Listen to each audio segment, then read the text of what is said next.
There were 11 people in that conference room, and I was the only one who wasn't supposed to be there. I was supposed to be in the basement.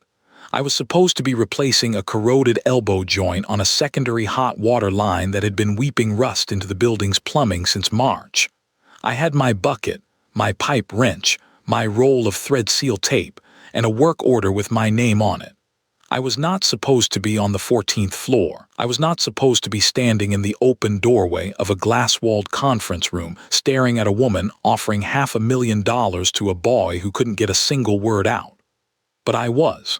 And I'm going to tell you exactly what I did next, and exactly why I did it, because the reason matters more than the moment itself. And the reason starts not in that conference room, but in a kitchen in Trenton, New Jersey, 16 years before, with my own son and a word that took him 4.5 years to say out loud without the world caving in on him. If you've ever watched someone you love fight their own mouth for a word and lost something in your chest every time they lost that fight, this channel is for you. Hit subscribe before we go any further, because every story I tell here is for the people who understand what it costs to love somebody the world doesn't have the patience for. I'll wait. All right, let's go back to the beginning. My name is Ray Coulter. I'm 47 years old. I'm a licensed master plumber. I own a two-man operation out of Camden, New Jersey called Coulter & Sons, which is a name I gave the business 12 years ago when my boy Marcus was 14 and tall enough to hand me tools without me having to bend down. He's the son in the name. He always has been. It's always been just the two of us. Marcus's mother left when he was 18 months old. I don't say that with bitterness. I say it the way you say the weather. It was what it was, and it shaped what came after. What came after was me and a baby in a 2-bedroom apartment in Trenton figuring out the world together one day at a time. I had my plumbing license. I had my tools. I had a kid who needed feeding and a determination that whatever else happened, Marcus was going to be okay. He started stuttering when he was 3. Not immediately noticeable at first, the way early stuttering sometimes isn't. You think it's just the normal hesitation of a little kid whose thoughts are moving faster than his mouth. You think he'll grow out of it.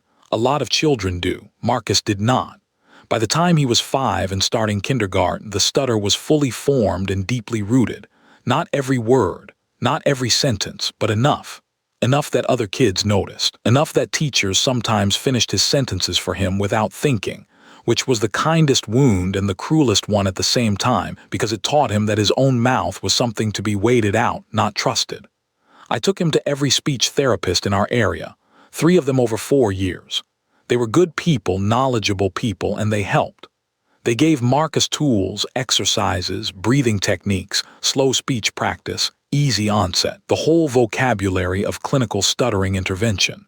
And Marcus used every tool they gave him faithfully, because he is the most disciplined person I have ever known in my life.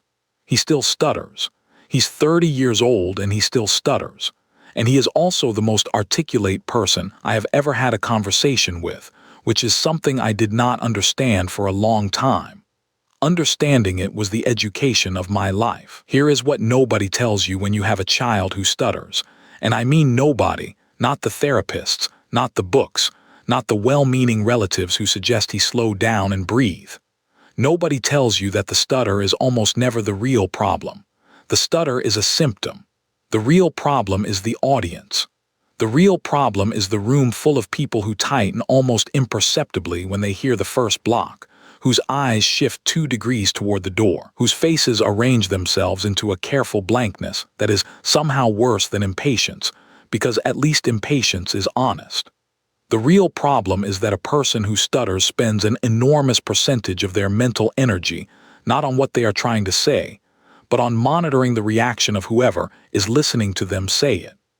You cannot speak fluently while simultaneously watching someone else's face for signs that they are losing patience with you. It is neurologically impossible. I did not know this when Marcus was small. I learned it by watching my son, year after year, and noticing that the single variable that most affected his fluency wasn't the word or the topic or the time of day. It was the person in front of him. With certain people, Marcus could speak with almost no disfluency at all. With others, he locked up within the first sentence. I started paying attention to what the first group had in common, and what they had in common was very simple and very hard to manufacture. They were not waiting for him to finish. They were listening to what he was saying. There is a difference. Most people do not know there is a difference. Waiting for someone to finish is a transaction.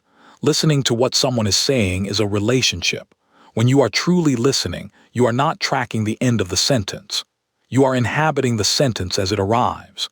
You are interested in the meaning, not the delivery. And a person who stutters can feel that distinction with every nerve in their body because their entire life has been spent sorting the listeners from the waiters, and the ratio is almost always discouraging.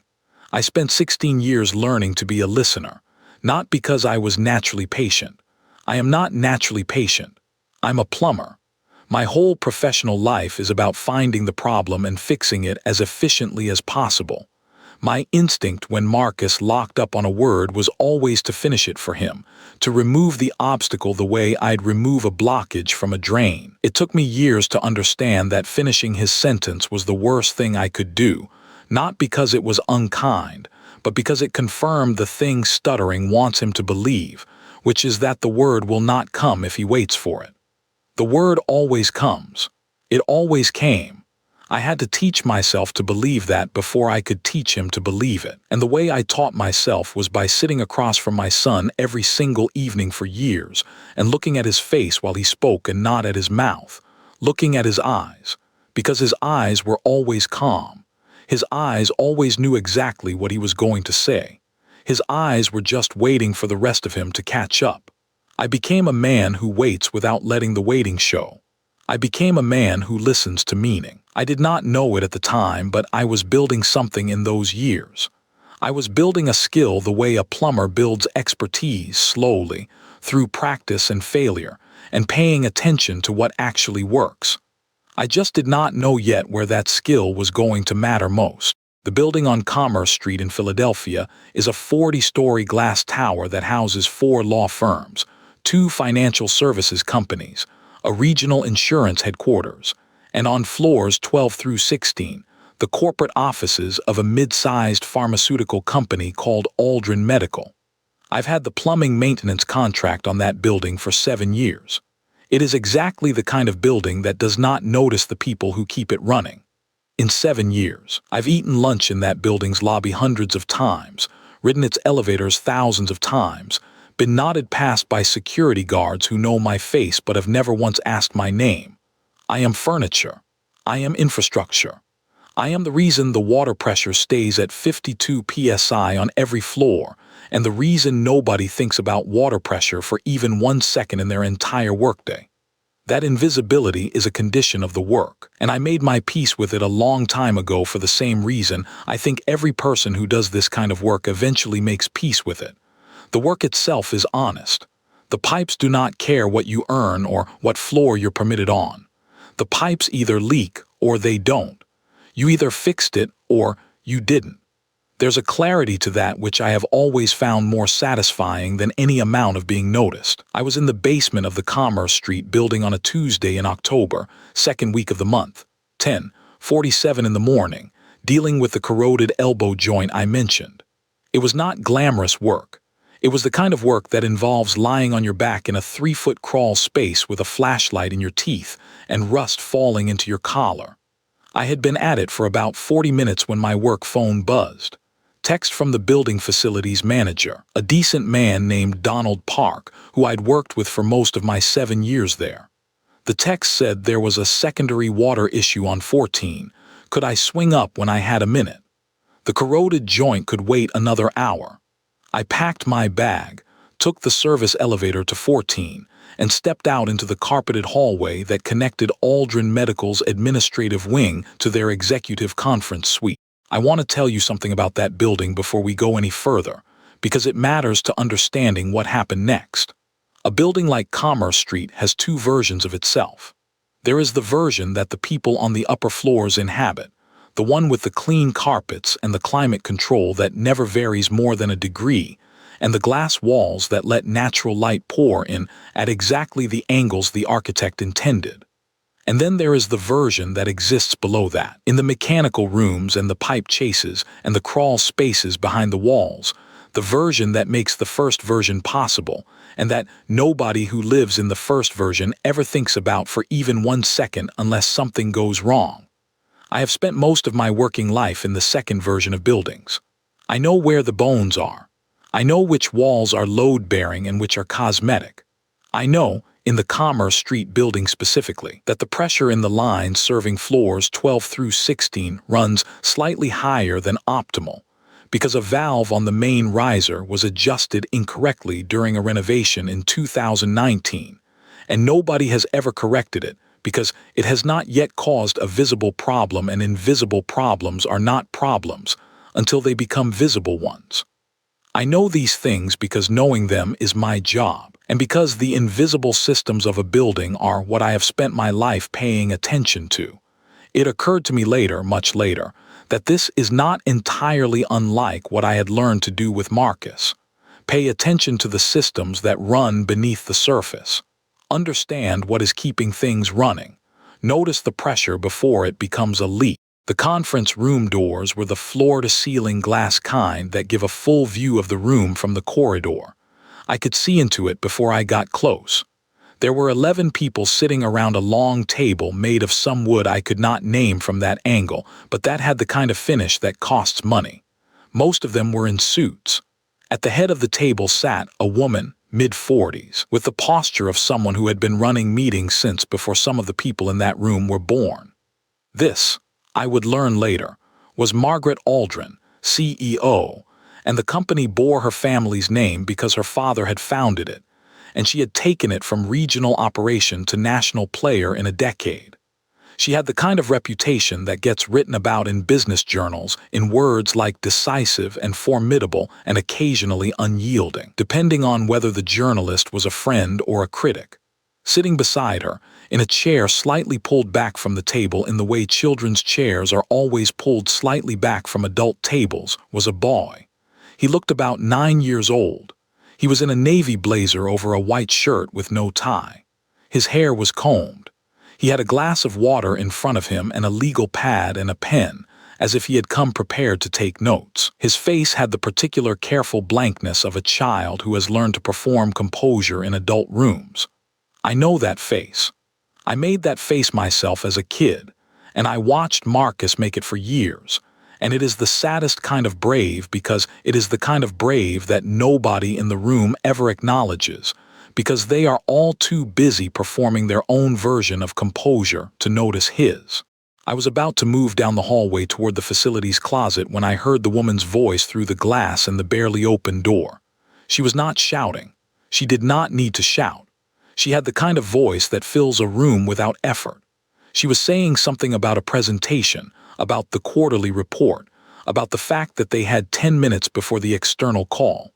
And then she turned to the boy and said his name, which was Daniel, and asked him if he was ready. And Daniel nodded, and he stood up, and he looked at the room full of people, and he opened his mouth, and nothing came out. What came out was the sound of a word fighting to exist. A hard consonant, a P or a B, I couldn't tell from the hallway, catching in his throat and bouncing back on itself in the way a stutter does when the speaker's anxiety about the block creates a second block on top of the first. The sound was familiar to me in my spine in a way that bypassed my brain entirely. I was not thinking about Marcus yet. I was just stopped in the hallway listening to a sound. I knew the way you know the sound of your own name called from another room. The room inside went very quiet in that particular way I described. The careful blankness, the deliberate avoidance of eye contact. One man near the far end of the table looked at his phone. Not rudely, just a reflex. Just the reflex of someone who doesn't know what to do with their face in a moment like this and chooses the phone as a neutral object. Daniel's mother, because I understood by now that is what Margaret Aldrin was, said quietly, "Take your time, sweetheart," and Daniel tried again, and the block returned. I watched his hands, which were at his sides, close into fists for 1 second and then open again. I have seen Marcus do that exact thing 10,000 times. The fist is not frustration. The fist is a reset. It is the body trying to give the voice somewhere to put the pressure so it can start again clean. It usually works. It takes as long as it takes. I did not think through what I did next. I want to be honest about that because I think people assume that the things you do well are the things you plan to do, and that is almost never true of the things that actually matter. I did not plan to walk into that conference room. I did not think about the contract or the building's client relationship protocols, or the fact that I was in work clothes with rust in my collar and a pipe bag over my shoulder. I pushed the door open. I walked in. I walked to the near end of the table, about 8 feet from where Daniel was standing, and I set my bag down on the floor without making a sound. And every person in that room turned to look at me in exactly the way you would expect 11 people in a pharmaceutical executive meeting to look at a plumber who had walked in off the hallway. Margaret Aldrin's eyes found mine with the specific velocity of a person who is accustomed to having her attention treated as a finite resource. She said nothing. Nobody said anything. I think they were all too surprised. I turned away from the room.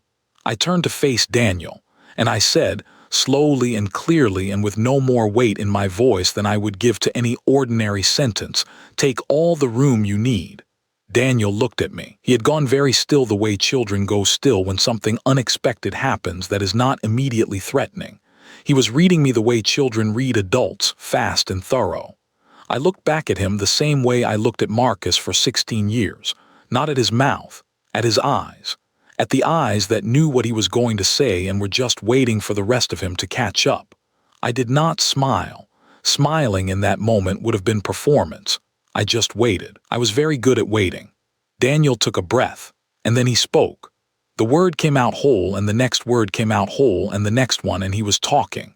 He was giving his presentation, whatever it was, something about the company's community programs, something his mother had evidently asked him to summarize for the room, and he talked through 3 full sentences before the stutter returned briefly in the middle of a word, and he stopped, and he reset, and he kept going. The room was silent, not the strained silence from before, a different silence, the kind of silence that means everyone in the room has understood that something real is happening and has the good sense to stay out of its way. Daniel finished. He sat down. He picked up his water glass and took a long drink and set it back down and looked at the table for a moment before looking up. The room was quiet for another second. Then Margaret Aldrin said, "That was excellent, Daniel." And she meant it. I could hear that she meant it. I picked up my pipe bag from the floor. I said to nobody in particular, "I think the facilities issue is down the hall," and I walked back out into the corridor. I found the facilities closet, dealt with a pressure valve that had been misread on a work order, and had packed up and was waiting for the service elevator when I heard footsteps behind me. I turned. Margaret Aldrin was in the hallway. She had left her own meeting. She was walking fast with the particular walk of a person who does not waste steps, and she stopped when she reached me.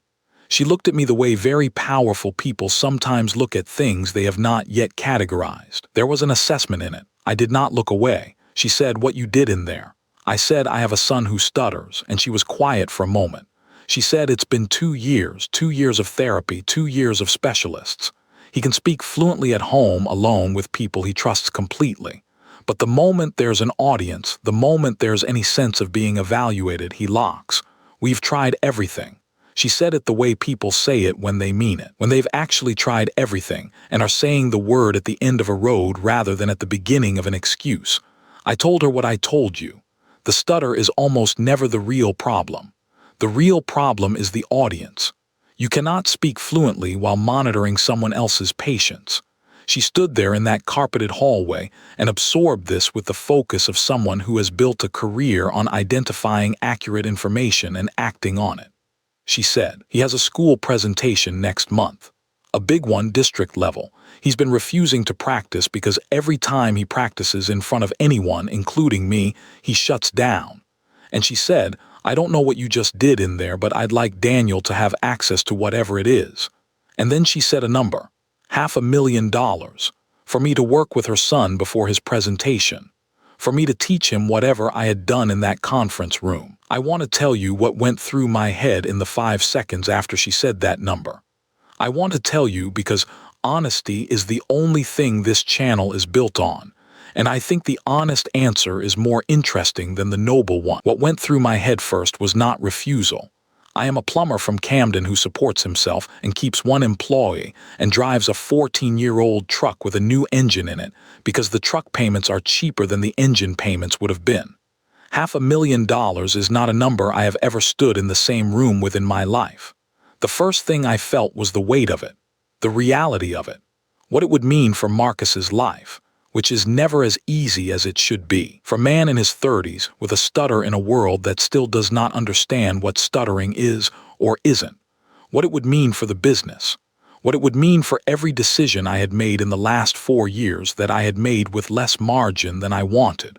I felt all of that in about 2 seconds, and then I thought about Daniel, standing at that table in his navy blazer with his fists closing and opening at his sides. And I thought about the thing that had actually helped him in that room, which was not a technique or a therapy or a program or any expertise I had purchased or credential I had earned. What had helped Daniel in that room was 16 years of sitting across from my son and learning to wait without letting the waiting show. That wasn't a service. That wasn't something I had to sell. That was love with the serial numbers filed off, transferred from one boy to another across a conference table, and you cannot put a price on it without changing what it is. I told her no. She thought I was negotiating. I told her I was not negotiating. I told her Daniel had already done the hard part in that room without me. Whatever he needed next, I was not it. She looked at me with something that was not quite disbelief but was close to it. She said, "Then what is it?" And I told her, what Daniel needs is exactly one person in every room he stands in who is listening to what he is saying instead of waiting for him to finish. One person who is looking at his eyes and not at his mouth.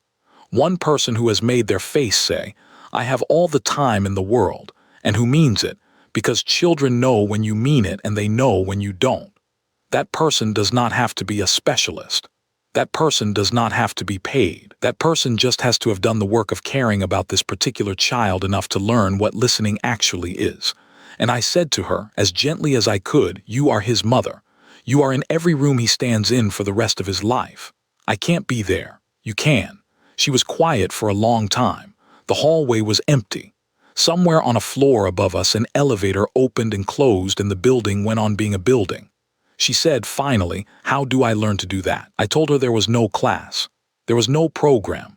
There was just practice, and the practice was uncomfortable because it required her to sit with her own anxiety about his stutter, which she had plenty of, I could see it, and choose not to let it run her face while he was speaking. To separate her feelings about the stutter from her listening to him. To give him a face that said, "I am here for the meaning and not for the delivery." She asked me how she would know if she was doing it right. I told her she would know because he would start talking more. She called me 3 weeks later. In the time between that hallway conversation and the phone call, I thought about Daniel more than I expected to. Not in an anxious way, not the way you think about an unresolved problem. In the way you think about someone who reminded you of something important.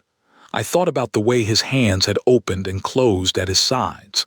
I thought about the navy blazer and the legal pad on the table in front of him. This 9-year-old boy who had come, prepared to take notes in a room full of executives, who had that particular careful composure of a child, who has had to learn early how to sit in spaces that were not designed with him in mind. I thought about his mother's face when she had said 2 years, the specific exhaustion in it, not the exhaustion of someone who has given up. The exhaustion of someone who has not given up and is paying the price of that daily, in the currency of watching a person you love struggle and not being able to fix it with any of the enormous resources at your disposal. That exhaustion is one I recognized. I had worn it myself, in different clothes, for a long time. I did not know if what I had said in that hallway would help. I did not know if Margaret Aldrin would do the work I had described or whether it would sound, in the light of a week later, like the well-meaning advice of a plumber who had overstayed his moment. I just knew I had said the truest thing I knew. The rest was hers. It was a Sunday afternoon. Marcus was over for dinner, the way he usually is on Sundays, and I stepped out onto the back porch to take the call. She told me Daniel had done his school presentation. District level, 80 students and their families in the auditorium, teachers and administrators in the rows behind them. She had sat in the third row, which was close enough for him to find her face in the crowd. She had spent 3 weeks practicing what I told her. She had recorded herself watching videos of Daniel speaking at home, and watched her own face in a mirror simultaneously, and corrected every micro-expression that communicated urgency or worry. She had made herself learn her son's voice the way I had learned Marcus's, which is to say, by deciding that the voice was worth waiting for. Daniel had walked up to that podium and found her face in the third row, and he had given his presentation. There was a block in the second paragraph. He held it for about 4 seconds and then moved through it. The audience was quiet, not the strained, careful quiet, a different quiet. The quiet of people who are actually listening to a child tell them something real. He finished the presentation. He got a standing ovation, not the polite kind. The kind that starts from the back of a room and moves forward because people are actually moved. She could not finish the sentence, and I did not ask her to. I stood on my back porch in Camden in November, listening to a woman try to describe the sound of her son's voice filling a room, and I understood every syllable of what she couldn't say, because I had lived that exact moment with Marcus at a school assembly, when he was 11 years old, and I had stood in the back of that gymnasium, and felt something in my chest break open that I had been holding shut for a very long time. After I hung up, I went back inside. Marcus was at the kitchen table finishing his dinner. He looked up at me and said something, and there was a brief block in the middle of it, a fraction of a second, and he moved through it, and I heard the rest of what he said, and I answered him. And we sat at that table for another 2 hours talking about his job and his apartment, and the woman he'd been seeing for 4 months who he wanted me to meet at Christmas. The stutter came and went through the whole conversation the way it always does, and I listened to every word as if each one was the most important word he had ever said to me, which they were, which they all were, which they always will be. I want to tell you one more thing about Marcus before we're done, because this story is his as much as mine, and he deserves to have the whole of it said. Marcus is, as I mentioned, 30 years old. He works in logistics, supply chain coordination for a mid-sized manufacturing firm in Philadelphia. He is good at it. He is very good at it, actually, because the qualities that come with the discipline of managing a stutter, the careful word selection, the meticulous preparation, the absolute refusal to say anything he does not mean because every word costs something, those qualities turn out to be exactly what you want in a person who is responsible for making sure things arrive where they are supposed to arrive when they are supposed to arrive. His manager told him last year that he is the clearest communicator on his team. I am not surprised. I have known for 30 years that Marcus is a clear communicator. The clarity was never the problem. The problem was always that the world was not listening closely enough to hear it. He has a good life. He has people in it who love him. He has learned, over 30 years, to trust his own voice in rooms that are worthy of it and to exit the ones that aren't. That last part took the longest. Teaching yourself that you are not obligated to spend your words on rooms that refuse to earn them is the hardest lesson there is for someone who stutters, because stuttering creates a desperate relationship with fluency, a sense that speaking clearly is the price of admission, that you owe the room smoothness in exchange for its attention. You do not. You never did. You owe the room your meaning. The room owes you its ears. It took Marcus until his mid-20s to believe that fully. I count it as the proudest thing I ever taught him, though the truth is he figured it out mostly on his own. I just kept saying it until he did. I have never told Marcus this story, not the conference room part, not the phone call part. I think I will now, since it will be on a channel with his name embedded in the business it's named after. But I want to say clearly what I want him to take from it if he hears it. I did not do anything extraordinary in that conference room. I did not have a method or a technique. I had 16 years of Sunday dinners and school pickups and kitchen table conversations with a person who speaks a little differently than most people and who taught me, entirely by existing, that the difference between being heard and not being heard has nothing to do with the voice and everything to do with the listener. Marcus taught me how to listen. I just passed it on. That is the whole of it. That is what all of it was for. There is something I have come to believe that I want to leave you with before we're done here. I believe that every hard thing you do for a child becomes a resource, not just for them, for every child who comes after them. When I sat with Marcus through his bad days and learned not to flinch and learned to wait and learned to hear meaning above delivery, I thought I was doing it for him. I was. But I was also building something that had a longer reach than I knew. The patience I built with Marcus was the same patience I carried into that conference room. The listening I learned at my own kitchen table was the listening that reached a 9-year-old boy who needed it in a room full of people who didn't know yet how to offer it. Love is not a finite resource that gets used up. It is a practice that becomes a skill. And a skill, once it is truly learned, goes looking for places to be used. You do not always know where it will land. You do not always know who needs it most. You just know that the work was real, and real work does not evaporate. It transfers. I drove home from Commerce Street that Tuesday afternoon with rust in my collar and a pipe bag in the truck bed and no check in my pocket and $500,000 worth of reasons to have a different answer. I had no regrets then, and I have none now. I had done the only thing worth doing. I had listened to a child fight for his word and made my face say I have all the time in the world. And I had meant it, because Marcus taught me to mean it. And it cost me nothing that mattered and gave Daniel something that did. Before you go, I want to ask you something. I ask this at the end of every story because I think it is the most important question and the one most people move past without stopping. Who taught you to wait? Who sat across from you at a table or a desk or a kitchen counter and gave you their whole face and let your words come at whatever speed they came and never once made you feel that the pace was the problem? Who was the person that taught you, by example, that being heard was something you deserved without having to earn it? Tell me about them in the comments. I read everyone. And if this story reached something in you, if you believe the way I have come to believe it with everything in me that the most important skill a human being can develop is not the ability to speak, but the ability to truly listen, then do me one favor. Hit subscribe if you haven't yet. Leave a like so the next person who needs this can find their way here, and leave your person's name down below. I would be honored to know it. I'll see you in the next one.